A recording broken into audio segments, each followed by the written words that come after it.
Vladimir opens with its unnamed narrator, referred to only as the protagonist, speaking directly to the audience. She immediately breaks the fourth wall, explaining her growing sense that she has lost control over the people around her. The story begins inside a quiet cabin where something unsettling is happening.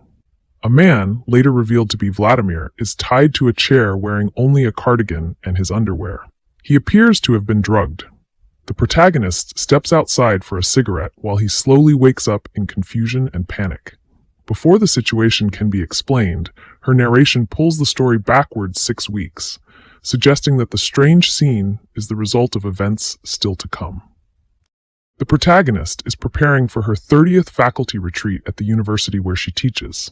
While shopping at a grocery store, she notices a man helping another customer reach an item from a high shelf. The man catches her attention immediately. She steals a few curious glances at him, and as he leaves the aisle, he briefly looks back at her. Later that day, she arrives at a faculty meeting already in progress. The conversation centers on a scandal involving her husband John. Several students have accused him of inappropriate relationships, and 6 of them have formally demanded his removal from the university. Hoping to avoid the discussion, the protagonist intentionally enters the meeting late. When she sits down, she realizes the man from the grocery store is present. He is introduced as Vladimir Vladinsky, the department's newest faculty member. Standing beside him during introductions, she quietly observes him again. After the meeting ends, Vladimir casually touches her arm while speaking with her. Their brief interaction is interrupted when she meets his wife, Cynthia. She learns they have a young daughter. Trying to be friendly, the protagonist invites the couple to dinner and suggests they exchange books. Rumors about John continue circulating among the faculty. Feeling the pressure of the gossip, the protagonist grabs a bottle of wine and leaves the gathering. Before leaving campus, she asks a colleague to send her the official report about John. Reading it later on her phone, she describes the accusations as scandalous, though she admits to the audience that she and John had agreed to an open marriage. Despite everything, John insists they should not tell their daughter about the situation. During a coffee break with 3 female students, the young women suggest that she doesn't need to stand by John simply because she is his wife. Another colleague, Florence, later tells her the students seemed nervous speaking so openly. The conversation grows awkward until Vladimir arrives and smoothly eases the tension with his calm, charming manner. The protagonist later picks up her daughter Sid from the train station. Sid is 27 and dating a 35-year-old woman named Alexis. During dinner, Sid mentions that she and Alexis have started discussing the possibility of having a child. The protagonist reacts with skepticism, and the conversation quickly turns uncomfortable. The situation worsens when she abruptly reveals John's scandal and suspension from the university. Hurt by the news, Sid storms out with Alexis.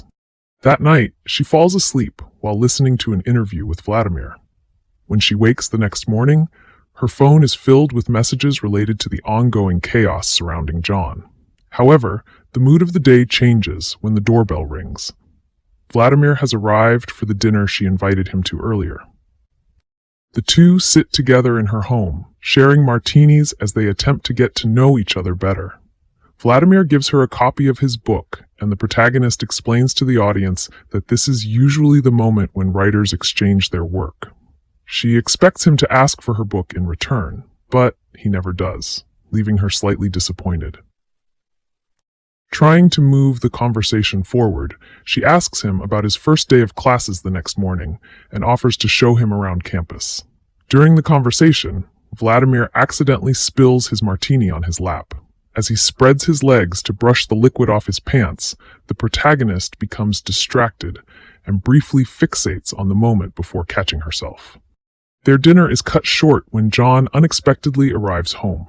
Vladimir immediately recognizes him and admits that he admires John's work.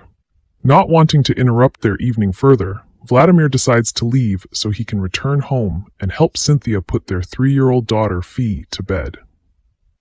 After Vladimir leaves, John offers to make the protagonist a sandwich and apologizes for everything that has been happening.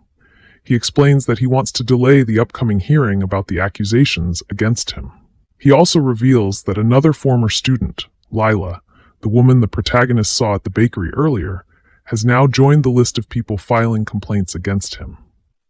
The next day, the protagonist learns that one of her students, Edwina, has decided to switch classes and enroll in Cynthia's creative nonfiction course instead.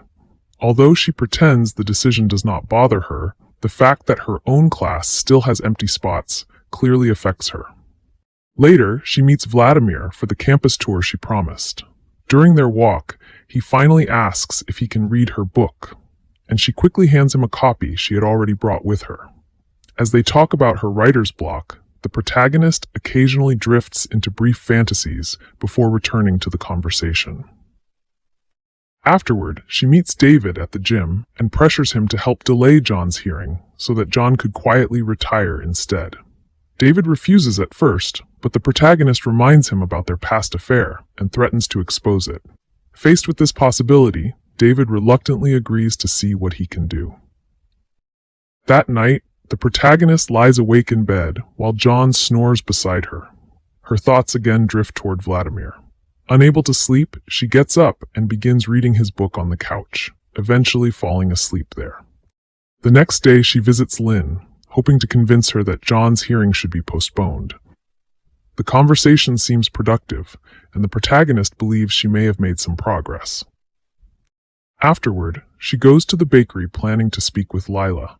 However, when she sees her outside, she suddenly becomes nervous and drives away without saying a word. Lila reacts angrily, kicking the car and shouting as the protagonist leaves. Soon afterward, the protagonist learns that John's hearing has indeed been delayed until the summer. Feeling relieved, she decides to attend a faculty drinks gathering that Vladimir invited her to. At the gathering, she praises Vladimir's book and invites him to have lunch with her so they can discuss it further. Vladimir politely refuses, saying he would prefer to read her book first. Later, Cynthia arrives with Fee to pick him up, and the couple share a quick kiss in front of the protagonist. The protagonist asks Cynthia about the memoir she is writing, which leads to another mention of a mysterious incident involving Fee when she was 2 years old. Cynthia seems surprised that Vladimir shared something so personal with someone they barely know, and appears irritated as she waits for him in the car. Before leaving, Vladimir briefly tells the protagonist that he does not really want to go yet. The moment feels intimate, though it is unclear how much of it truly happened and how much may exist only in her imagination. Inspired afterward, the protagonist begins writing again. Later, while lying on the diving board beside her pool, she suddenly hears a strange noise nearby. A moment later, someone unexpectedly tackles her into the water. It turns out to be her daughter, Sid. Drunk and emotional, Sid believed the woman by the pool might have been one of John's former students, since she had been unable to reach her mother while the protagonist ignored her calls. Sid is clearly struggling after her breakup with Alexis and admits she recently slept with a man during the fallout. Meanwhile, John's situation at the university suddenly changes. While out at a bar with a much younger date, he runs into the university president and his wife. After this awkward encounter, the administration decides to move John's disciplinary hearing back to its earlier date. At the university, the protagonist notices Vladimir and Cynthia sharing a quiet, affectionate moment together. Watching them leaves her unsettled. Soon afterward, she enters one of Cynthia's classes under the pretense of casual conversation and tries to establish a friendly connection. Hoping to spend more time around them, she invites Cynthia and their daughter, Fee, over for a weekend pool day. Later, the protagonist runs into Vladimir in the faculty lounge. Standing close together sparks another wave of intrusive fantasies in her mind, blurring the line between imagination and reality. During their conversation, she mentions the pool invitation for Cynthia and Fee. Vladimir reacts with mild disappointment when he realizes he himself was not included. Her anxiety about the upcoming gathering grows throughout the day. While teaching her class on the novel Rebecca, she notices how closely the story's themes of jealousy and obsession resemble her own situation involving Vladimir and Cynthia.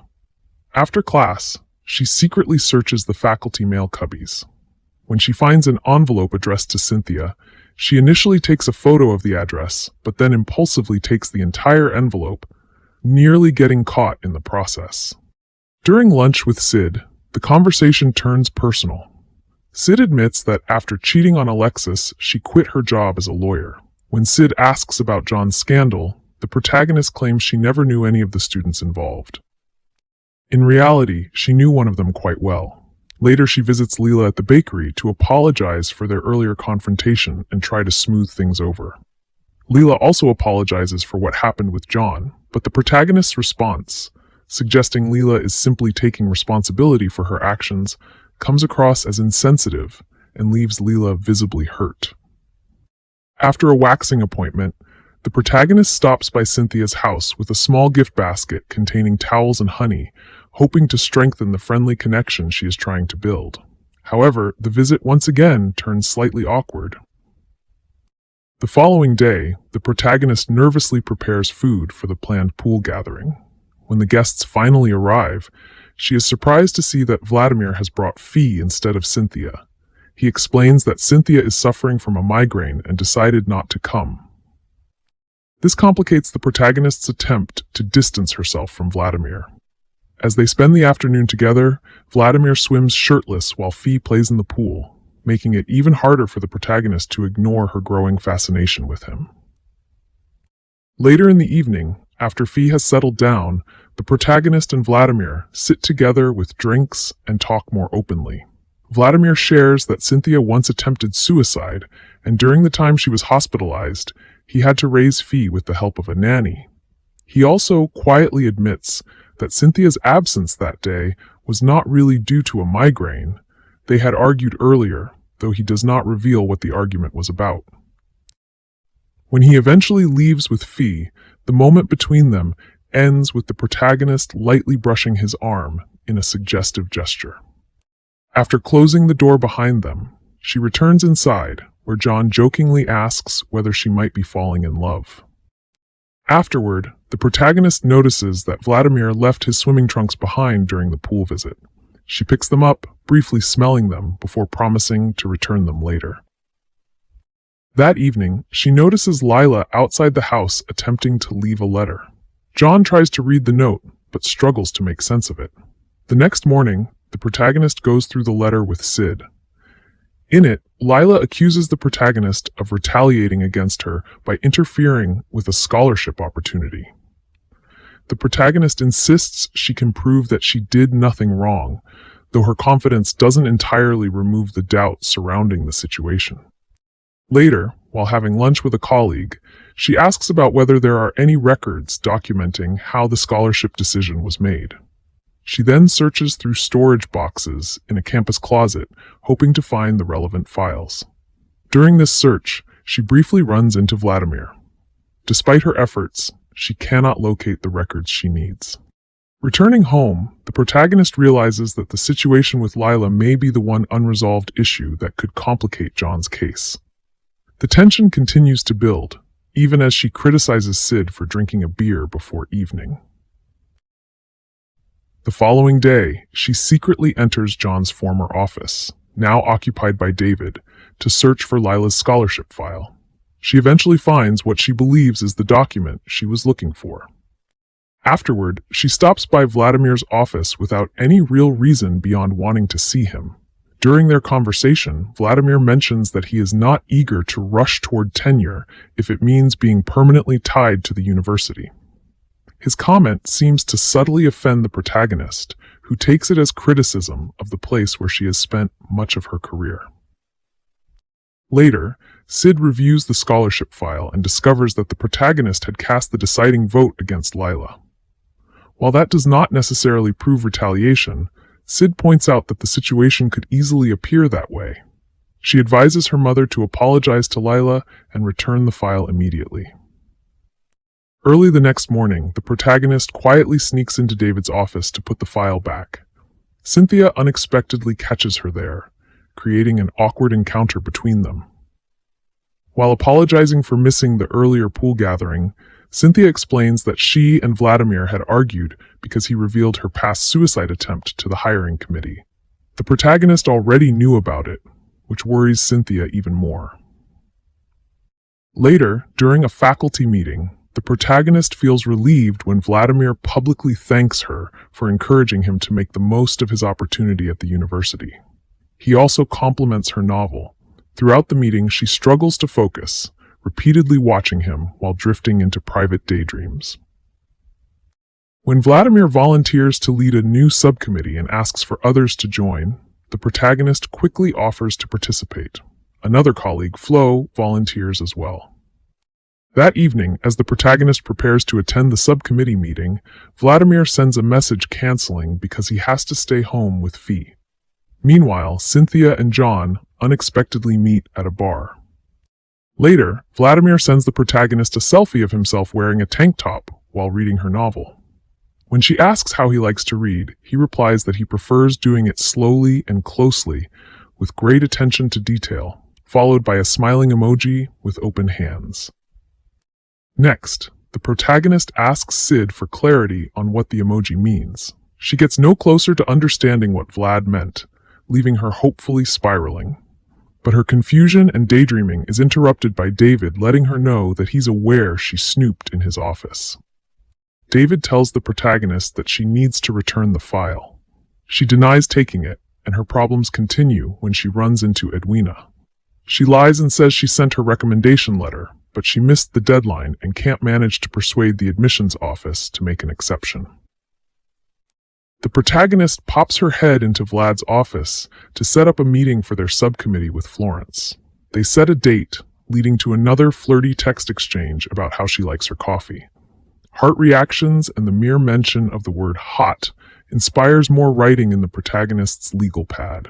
Back at home, she admits to Sid that she burned Lila's file, a major problem in their case. While in the parking lot of the grocery store, John grabs the protagonist's butt, which a group of nearby bystanders, likely students, take note of. Not a good look for either of them.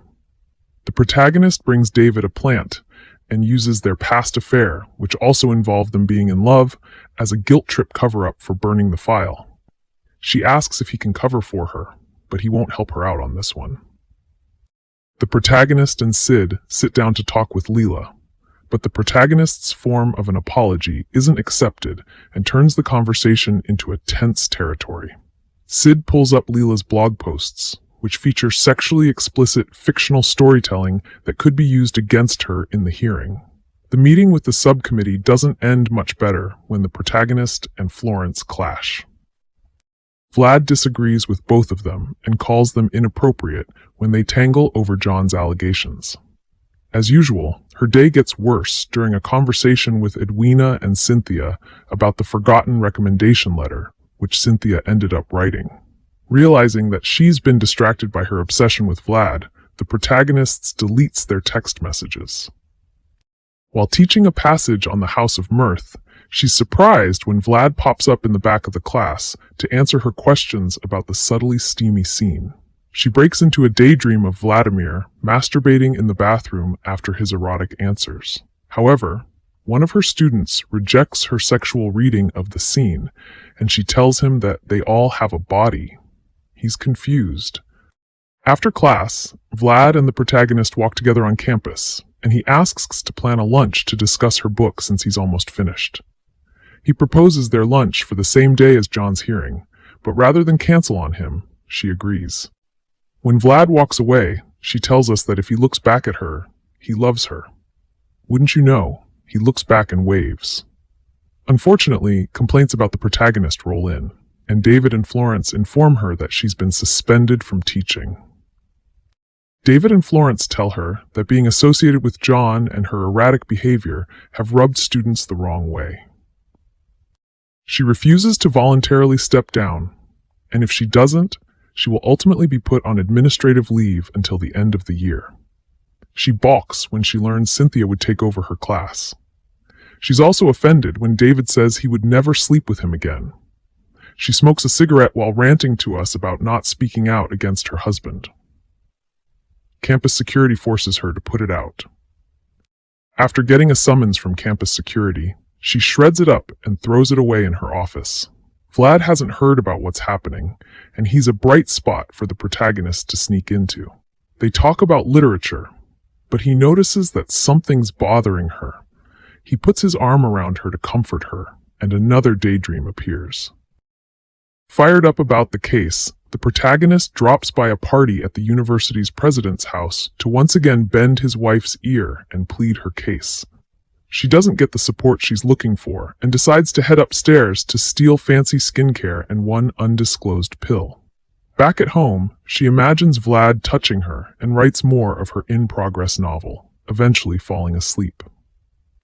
The protagonist disagrees with Sid and Alexis's guidance not to say anything about the situation until after the hearing, and she continues to ruin the goodwill with her daughter and her girlfriend by openly criticizing their relationship. She also fights with John about not speaking out against him and also agreeing to an open marriage. She's in an impossible situation. She ends up canceling her lunch date with Vladimir in order to focus on the hearing, and she makes another questionable decision by visiting Lila at the bakery. She praises an entry from her newsletter, seemingly without the intention of winning her over. However, the protagonist seems to mean it when she implores Lila not to give up on writing because she doesn't see a future in it. Against the recommendation of literally everyone, the protagonist decides to turn her next lecture into an open forum for questions from students about everything. Vlad's the only one who advocates for her to follow through with the open forum. In addition to the students, the staff shows up too in order to listen to the protagonist respond to anonymous questions. She offers a nuanced answer about whether she believes John did something wrong, believing that because they were consensual relationships, she isn't comfortable denouncing her husband. No one in the audience is moved by her answer. She also reveals they had an open marriage, which leads to even more questions and criticisms about the power imbalances in John's affairs. While one student understands what she means when poking holes in the power imbalance, it's hard to read how the rest feel, though it's safe to assume they aren't on her side. When John goes out that night, the protagonist follows him and catches him meeting up with Cynthia and hugging.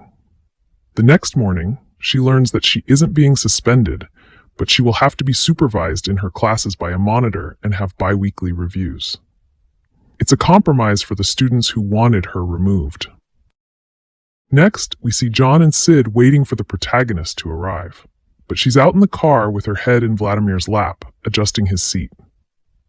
Naturally, the fantasies are on fire in her mind, and she drives them further away from Main Street for lunch. While they drive, the protagonist receives constant text messages about being late for the hearing. Vlad admits that he knows she skipped the hearing and says that she deserves a break from the whole situation. They order a bottle of wine and start talking about their books. He's distracted by a situation with Cynthia that he doesn't want to talk about, and the protagonist promises to make the afternoon about him. He's flattered by her passionate feedback about his book. With many hours having elapsed, Vlad starts to wind down their afternoon, but she secretly orders coffee and dessert and lies to the waiters that it's his birthday.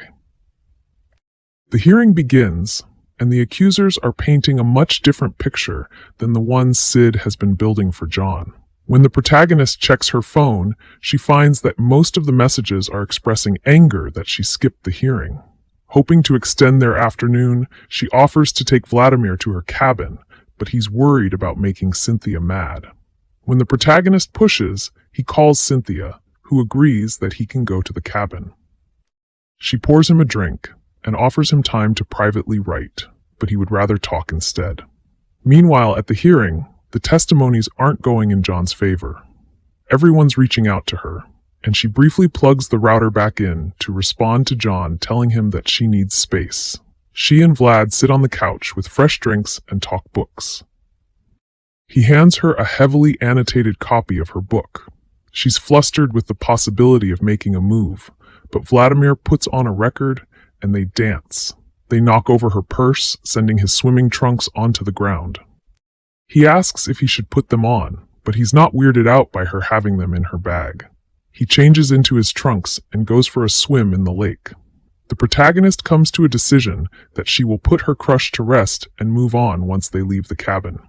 However, she quickly changes her mind. She crushes pills into a drink, which he immediately downs when he comes back inside. He exits the shower cold and in quite the state.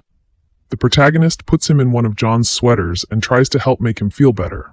For some reason, that includes zip tying and chaining him to a chair. Once he's settled, she opens his phone and sends a text message to Cynthia about cheating on him with John, then dumps his phone into water. While he sleeps, she writes, but he eventually wakes up and panics. Tied to a chair, confused and frightened about how he got there. The protagonist quickly gives him an explanation, claiming that the night before he had asked her to dominate him and that she simply played along. She insists nothing actually happened between them. Vladimir seems unsettled, but eventually calms down and accepts what she tells him. After she removes the chains, she reminds him that she revealed something shocking the previous night, that she had caught Cynthia and John having an affair. Processing this, Vladimir decides to stay at the cabin for the time being. The next morning, the protagonist leaves him a note and a car service card before going to the store. When she returns, she initially believes he has left, but he soon comes back from a walk through the woods. After the hearing, Sid decides to leave town with Alexis, distancing herself from the chaos surrounding her parents. Back at the cabin, Vladimir wonders how long John and Cynthia's supposed affair has been going on, but the protagonist avoids answering and focuses on clearing the table. Soon after, Vladimir approaches her from behind and runs his hands along her body, beginning a strange professor-student-style roleplay. The protagonist panics and steps outside to get some air. Vladimir follows and asks what he can do to make her happy, clearly ready to deepen their relationship. Instead of answering, she prepares for bed, but Vladimir soon joins her upstairs. He kisses her and admits he had wanted to do that many times before. This time, the fantasies she has been imagining all season finally become real as they sleep together. Afterward, she sends him to the guest room and begins furiously writing in one of her legal pads, convinced she has found the ending of her novel. Her writing is interrupted when John suddenly arrives at the cabin. The three of them have a tense conversation about the supposed affair with Cynthia. John denies it completely, explaining that he and Cynthia simply take Adderall and write together. Vladimir is furious because Cynthia had struggled with addiction and was meant to stay sober. John also reveals that the complaints against him were dismissed. Although he can no longer teach, he will keep his pension. He admits he regrets involving Sid and wonders whether he and the protagonist should try to repair their marriage. Later, Vladimir speaks with Cynthia on the phone. She admits that John makes her feel normal. After John goes to sleep, Vladimir approaches the protagonist again and suggests meeting at the cabin once a week. She does not answer, but he tells her she inspires him before leaving. During the night, a fire suddenly breaks out in the cabin. As the flames spread, the protagonist chooses to grab her notebooks rather than help the two men. John and Vladimir become trapped inside near a door that will not open. Outside, she watches the cabin burn while holding her writing. She later claims she finished her novel about a woman obsessed with a younger colleague, while Vladimir wrote his own version of the story. She insists she called emergency services and that everyone survived, but even she admits the truth of her story may not be certain.